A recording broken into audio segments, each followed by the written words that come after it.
నమస్కారం. మనం శ్రావణ మాసంలో ఉన్నాం. శ్రావణ మాసం లక్ష్మీ మాసం అయినే చెప్పుకున్నప్పటికీ సర్వదేవతా మాసంగా కూడా చెప్పుకోవాలి.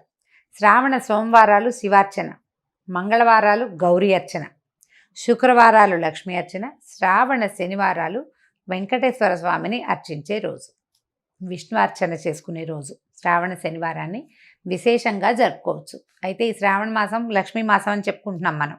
దేవతలంతా కలిసి ఒక పెద్ద యజ్ఞం సంకల్పించారట ఒకప్పుడు.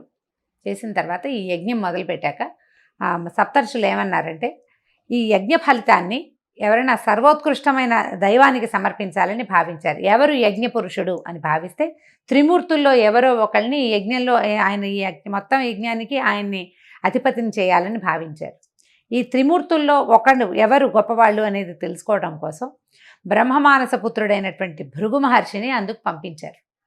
అయితే భృగువు ముందు బ్రహ్మలోకానికి వెళ్తే తండ్రిని ఎంత పిలిచినా ఆయన పలకలేదట. ఆయన సృష్టి క్రమంలో ఆయన హడావిడిలో ఆయన ఉన్నాడనమాట. సృష్టి చేసే పనిలో వాడిని సరస్వతీదేవి వీణ వాయిస్తుంది. ఆయన వీణానాదం వింటూ తన బొమ్మలు చేసుకునే పనిలో మునిగిపోయాడు. దాంతో ఆయనకు విసుగు పుట్టింది. నువ్వు యజ్ఞపురుషుడిగా ఎట్లా పనికొస్తావు? పనికిరావు, నీకు అసలు దేవతార్చనే ఉండదు, అర్చనే ఉండదని స్వయంగా తండ్రినే శపించాడు భృగువు. ఆ తర్వాత ఆయన కైలాసానికి వెళ్ళాడు. కైలాసంలో శివపార్వతులు ఇద్దరు ఆయన తాండవము ఆమె లాస్యంలో మునిగి వాళ్ళిద్దరూ ఆనంద నృత్యం చేసుకుంటున్నారు.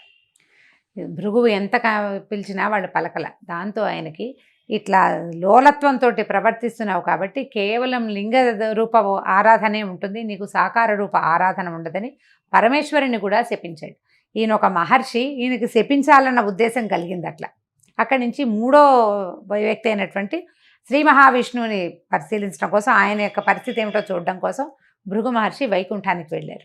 వెళ్ళేసరికల్లా విష్ణువు లక్ష్మీదేవి వాళ్ళ ఆనందంలో వాళ్ళు ఉన్నారు. ఆయన నిద్రలో ఉన్నాడు. నిద్రావస్థలో ఆమె పాదాలు ఒత్తుతూ మైమరపడుతోటి ఆవిడ ఉండేసరికల్లా ఆయన ఎంత పిలిచినా పలకట్లేదని కోపంతో మహావిష్ణువుని గుండెల మీద కాలుతోటి తన్నేసరికల్లా వెంటనే ఆయన లేచి, అయ్యో నా గుండెల మీద తన్నే, వక్షస్థలం రాతి కంటే కఠినంగా ఉండే నా వక్షస్థలం మీద తన్నేవు, ఇక్కడున్న మణులు మాణ్యాలు అన్నీ నీకు గుచ్చుకున్నాయేమో అని చెప్పి ఆ మహర్షికి పాదసేవ చేస్తూ ఆయనకి అహంకార చిహ్నంగా ఆయన అరికాల్లో ఉన్నటువంటి నేత్రాన్ని చిదిమేశాడట మహావిష్ణువు. దాంతో ఆయన వెంటనే భగవంతుడే తన పాదాలు పట్టుకున్నాడనే విషయాన్ని జ్ఞప్తికి వచ్చిందనమాట.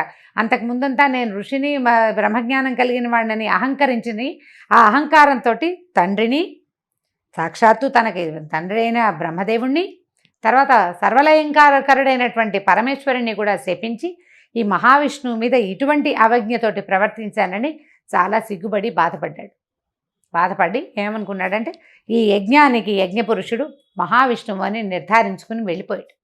నిజానికి భృగు మహర్షి ఒక కల్పంలో మహాలక్ష్మికి తండ్రి, ఆమెను భార్గవి అంటారు. ఈ కల్పంలో ఈవిడ క్షీరసాగరం నుంచి ఉద్భవించిందనమాట. ఆమె కోపం పట్టలేకపోయింది. ఆయన నిన్ను తంతే నా స్థానమైన హృదయాన్ని తన్నాడు, నన్ను హృదయంలో పెట్టుకుంటానన్నావు నువ్వు, ఆ స్థానంలో తన్నాడు కాబట్టి నేను నీతోటి ఉండను, ఈ అవమానాన్ని నేను సహించలేనని వెళ్ళిపోయింది. పిల్లలు ఆయన మన కుమారుని వంటి వాడు శిశువు, మన శిశువు తంతే మనం కోపం తెచ్చుకుంటామా అని విష్ణువు బతిమలాడినా ఆవిడ ఒప్పుకోలేదు. నా శిశువైనా సరే నన్ను తనడానికి వీల్లేదని కోపగించుకుని వెళ్ళిపోయింది.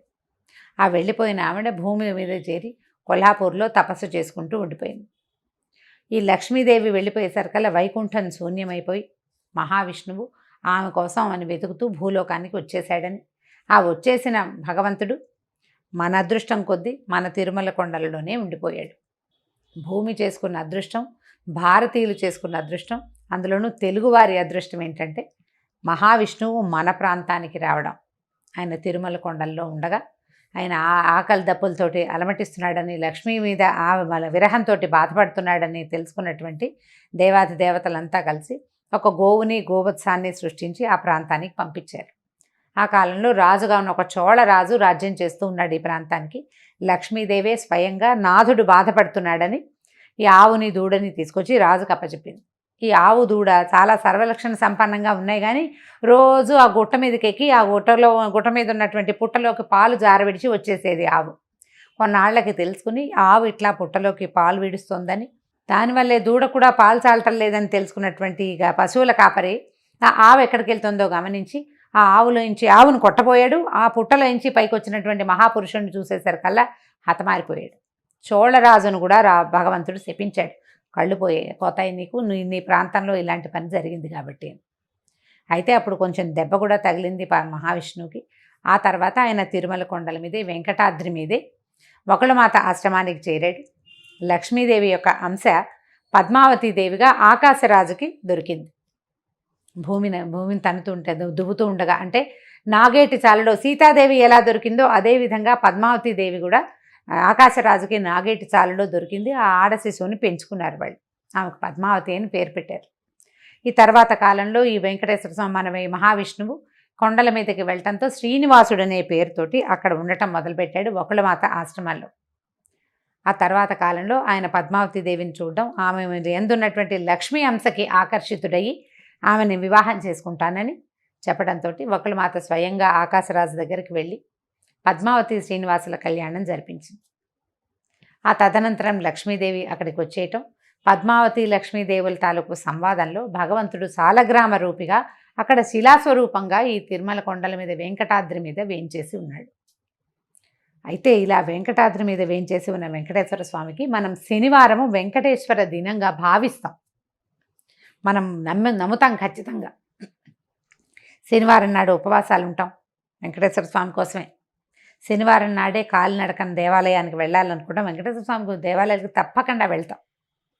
అయితే ఈ శ్రావణ మాసంలో ఇది అమ్మవారికి ప్రీతిపాత్రమైన మాసము, అది వెంకటేశ్వర సంబంధమైన మాసం అవడం వల్ల శనివారాల్లో గనక వెంకటేశ్వర స్వామి ఆరాధన చేస్తే ఈ 4 వారాలు విశేషమైన ఫలితం లభిస్తుంది. ఎట్లా భగవంతుడు వెంకటేశ్వరుడుగా మారి దశావతారాలలో లేనిటువంటి ఈ అర్చాస్వరూపము మనకి భూమి మీద ఈ కలియుగానికి మన కోసమే అవతరించిన కథని ఒక్క మాట జ్ఞాపకం చేసుకుని స్వామికి చలిమిడితోటి దీపారాధన గనక చేస్తే చాలా అఖండమైన ఫలితం లభిస్తుంది.